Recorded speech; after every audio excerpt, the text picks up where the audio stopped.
Bismillahirrohmanirrohim. Assalamualaikum warahmatullahi wabarakatuh. Halo anak-anak, bagaimana kabar pada hari ini? Semoga semuanya selalu dalam keadaan sehat dan semangat ya. Baik, sebelum memulai pelajaran pada hari ini, mari kita awali dengan bacaan basmalah. Bismillahirrohmanirrohim. Anak-anak, sekarang kita sudah masuk ke materi bab 2, yaitu tentang perubahan sosial budaya dan perilaku masyarakat. Perubahan sosial.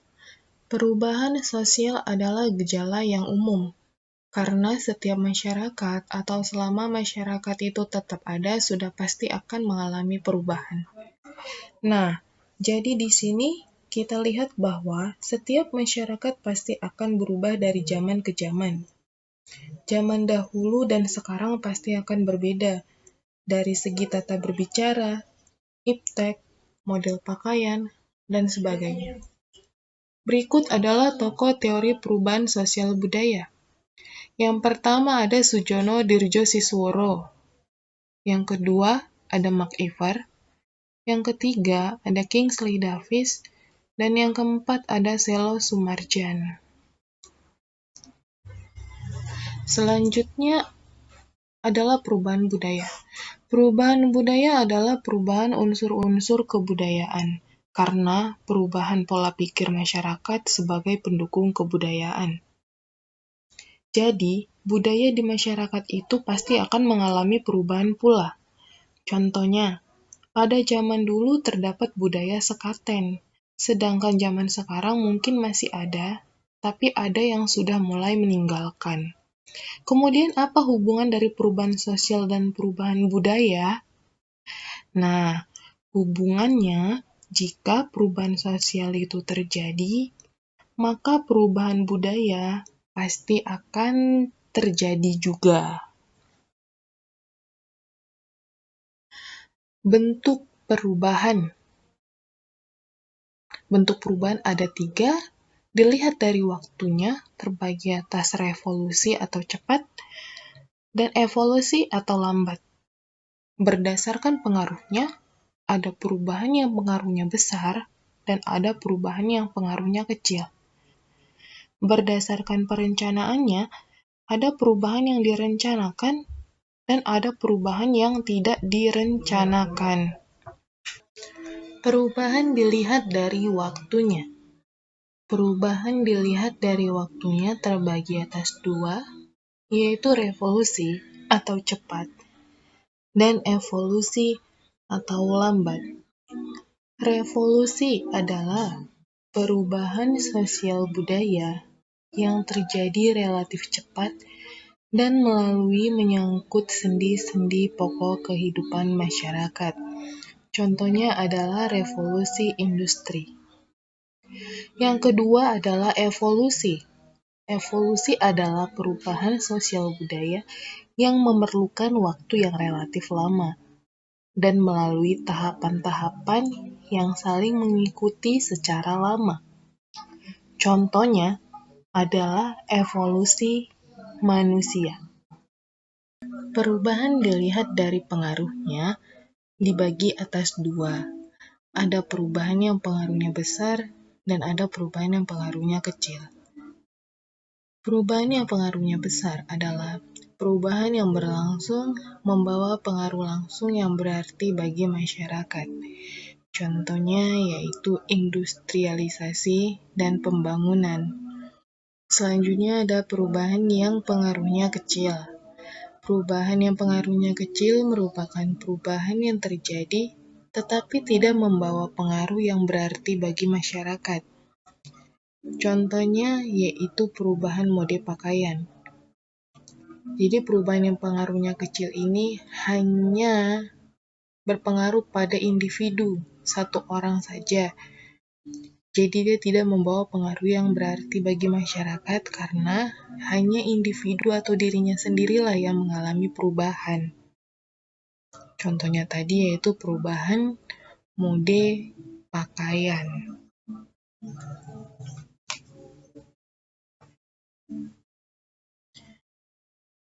Nah, selanjutnya perubahan yang dilihat dari perencanaannya dibagi atas dua, yaitu perubahan yang direncanakan dan perubahan yang tidak direncanakan. Perubahan yang direncanakan adalah perubahan yang memang diinginkan dan dikehendaki oleh masyarakat atau pihak yang menginginkan perubahan. Contohnya industrialisasi. Yang kedua, perubahan yang tidak direncanakan adalah perubahan yang terjadi di luar kehendak masyarakat. Contohnya pengangguran, kemudian ada bencana alam. Nah, faktor penyebab perubahan sosial budaya ini ada dua, yaitu faktor intern dan faktor ekstern. Berdasarkan faktor intern, perubahan dibagi atas 4. Yang pertama yaitu perubahan jumlah penduduk. Yang kedua, penemuan terbaru. Yang ketiga, pertentangan atau konflik dalam masyarakat. Yang keempat, terjadinya pemberontakan atau revolusi. Selanjutnya, berdasarkan faktor ekstern ada 3. Yang pertama yaitu perubahan lingkungan alam. Yang kedua, peperangan. Yang ketiga, pengaruh atau kontak dengan kebudayaan lain. Inilah faktor penyebab perubahan sosial budaya. Bisa dilihat dari faktor intern maupun faktor ekstern.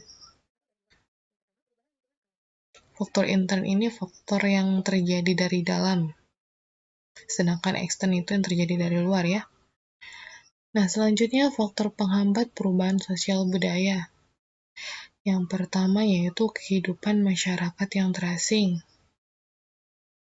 Yang kedua, perkembangan ilmu pengetahuan yang terlambat.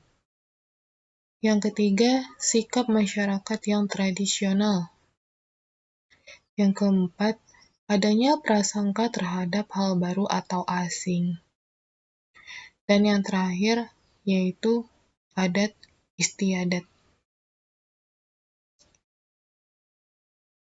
Selanjutnya, dampak perubahan sosial budaya dibagi atas dua, yaitu dampak positif dan dampak negatif. Dampak positif perubahan sosial budaya. Yang pertama, semakin eratnya integrasi dalam masyarakat. Yang kedua, dapat mengadopsi unsur kebudayaan dari masyarakat lain. Yang ketiga, meningkatkan kedewasaan masyarakat beradaptasi dengan berbagai situasi. Yang keempat, dapat mengubah pandangan masyarakat yang kurang sesuai dengan perubahan zaman. Yang kelima, terjadinya modernisasi dalam segala bidang. Selanjutnya ada dampak negatif perubahan sosial budaya.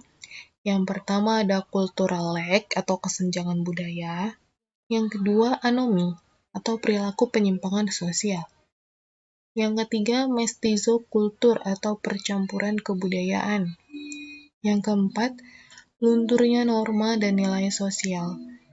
Yang kelima, menurunnya solidaritas dan tenggang rasa serta gotong royong.